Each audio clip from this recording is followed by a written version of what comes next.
It's interesting to speculate about people and events in the Bible. It helps us get into the passage and to get the passage into us. TV stations tout eyewitness news. I would love to read eyewitness accounts from some peripheral people in the Bible. There's value in getting the story from different perspectives. We differ in what we see because of our experiences and our interests and our personal biases. Some of those people in the Bible I like to hear from would include the chariot driver for the Ethiopian treasurer, a fellow traveler on the Damascus road with Saul who heard voices but didn't see anyone, someone sitting on a hillside at what we call the Sermon on the Mount, or someone in the room at Capernaum when they brought the paralytic.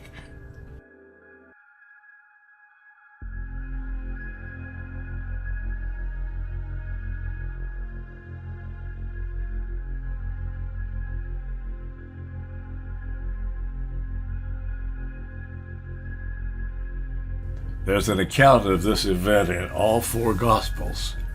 Let me share quickly with you what they all said. Here's Matthew in chapter 26. Then the men stepped forward, seized Jesus, and arrested him. With that, one of Jesus' companions reached for his sword, drew it out, and struck the servant of the high priest, cutting off his ear. And Mark in chapter 14 said, the men seized Jesus and arrested him. Then one of those standing near drew his sword and struck the servant of the high priest, cutting off his ear. And now Luke in chapter 22. When Jesus' followers saw what was going to happen, they said, Lord, should we strike with our swords? And one of them struck the servant of the high priest, cutting off his right ear. But Jesus answered, no more of this. And he touched the man's ear and healed him. Luke was precise about that surgery by sword. Right ear, healed. Only gospel that includes that. Maybe because he was a doctor and more interested in that process. Was the swordsman left-handed? Cutting off his right ear might suggest that, depending on whether the sword was swung horizontally or vertically. Up until now, we don't know who the swordsman was, and we don't know the name of the victim. But John identifies him for us. In chapter 18, he says this, Then Simon Peter, who had a sword, drew it and struck the high priest's servant, cutting off his right ear. The servant's name was Malchus. How did he know that? Well, a couple of verses later, he tells us that he knew these people and was known by them. He was allowed to go into the courtyard. Peter was not. How was Malchus affected? I was intrigued by that question for years. I can visualize today a TV reporter sticking a mic in his face and asking that inane question, what went through your mind when your ear was cut off? Finally, in the early 1980s, I decided to answer that question from my imagination. I'd like to share that answer with your imagination. At the time, I was on a poetry writing jag and decided to put this into poetic form. It was published in the Southern Baptist Magazine in 1983. Imagine now that you are seeing an old man. Not as old as I, but old for his time. My name is Malchus. Mark it well and listen to the tale I tell. No human mind can quite conceive what I will ask you to believe. And yet it's absolutely true, this strange event I share with you. When I was young, I was the least of those who served a great high priest. Forever at his beck and call, the hours were long, the pay was small. My job was very simply one of doing what he wanted done. One night, I was assigned the job of going with a raucous mob to seek and seize a man because he flouted certain Jewish laws and advocated very strange ideas of how the world should change. We armed ourselves with swords and staves, that motley band of rogues and knaves, and followed as our leaders took us down a path that crossed a brook named Kidron to a garden spot where we would carry out our plot. The scene we found did not suggest a fear of imminent arrest. Instead, the men relaxing there were obviously unaware that we were coming to intrude upon their peaceful interlude. I couldn't pick the guilty man, but in our well-concocted plan, I knew for that we could depend on one who'd been his bosom friend, whose services our leaders bought to help us catch the man we sought. The resting group no longer drowsed.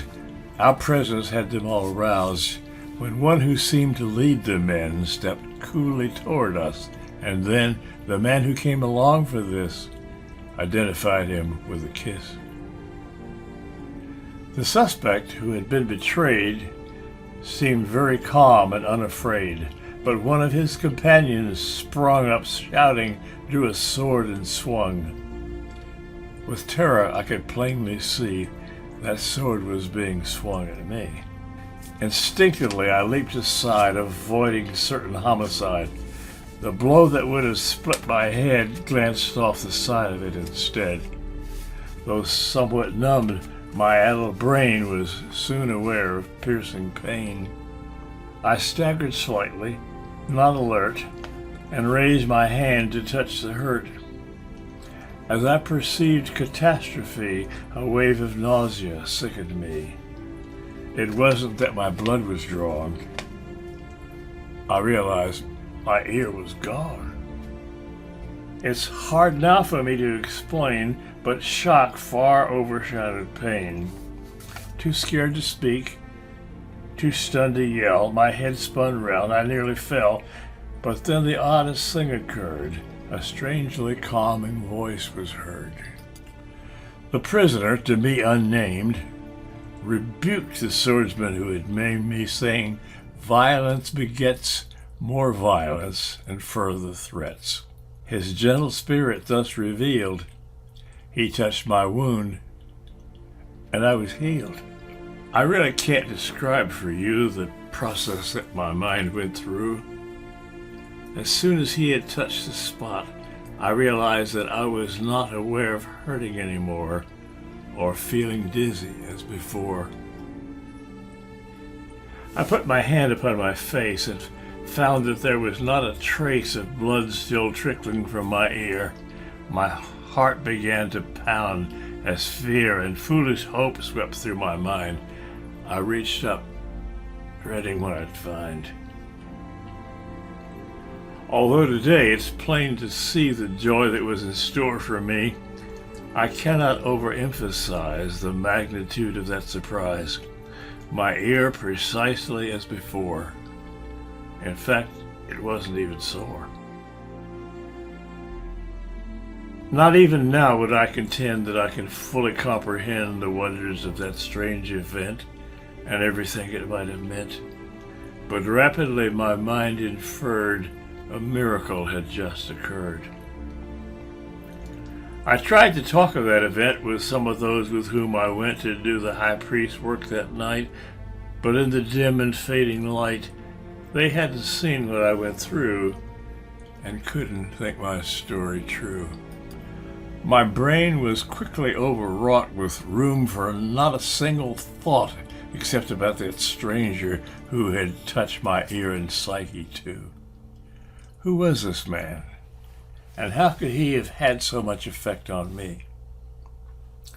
I knew somehow I had to learn enough about him to discern the source of his ability and singular humility. I wondered from what place he came. I didn't even know his name. My ignorance was soon dispelled by something quite unparalleled. Excitement swept the streets of town as news of him spread all around. In every house a tale was heard, and people hung on every word. The stranger, Jesus was his name, was quickly tried, and though no blame was found in him, the trial judge bowed to hoodlums in a howling crowd who wanted Jesus crucified. And so my benefactor died. An execution shouldn't cause the populace to more than pause. They'd grown accustomed by this time to how the Romans dealt with crime. But this was something strangely new, and so the whispered stories grew. The oddest thing had happened there, out on that skull-shaped hillside where they crucified this gentle man.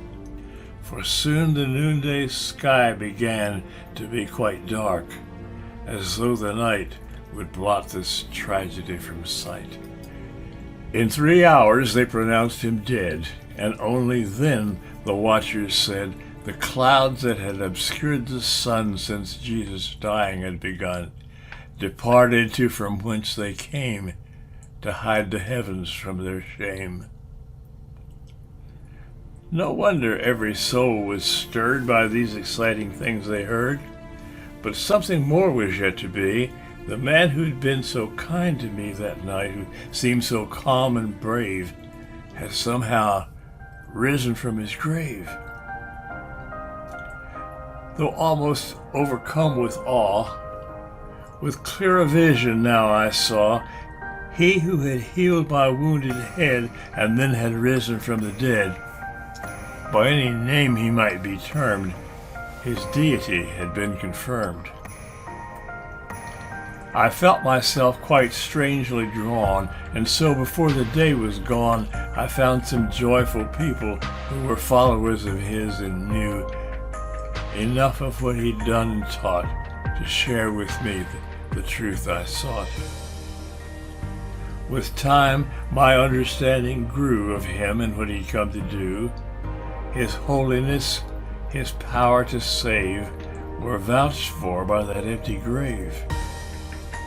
I soon adopted one great goal, to trust him with my very soul. The troubles I have known since then have been as those of other men, but my ability to cope was much enhanced by faith and hope. For in the end, I've known for sure I'll be eternally secure. Though often failing, every day I've tried to live in such a way as I believed was in accord with teachings of the risen Lord. From these commitment seeds I've sown, I've reaped a peace I've never known. Some words he spoke in Galilee have been the force that's driven me. Let him with ears to hear now hear. How could my love not be sincere when I was on the path he trod, and have 2 ears to hear, thank God. That's my story, and I'm sticking to it.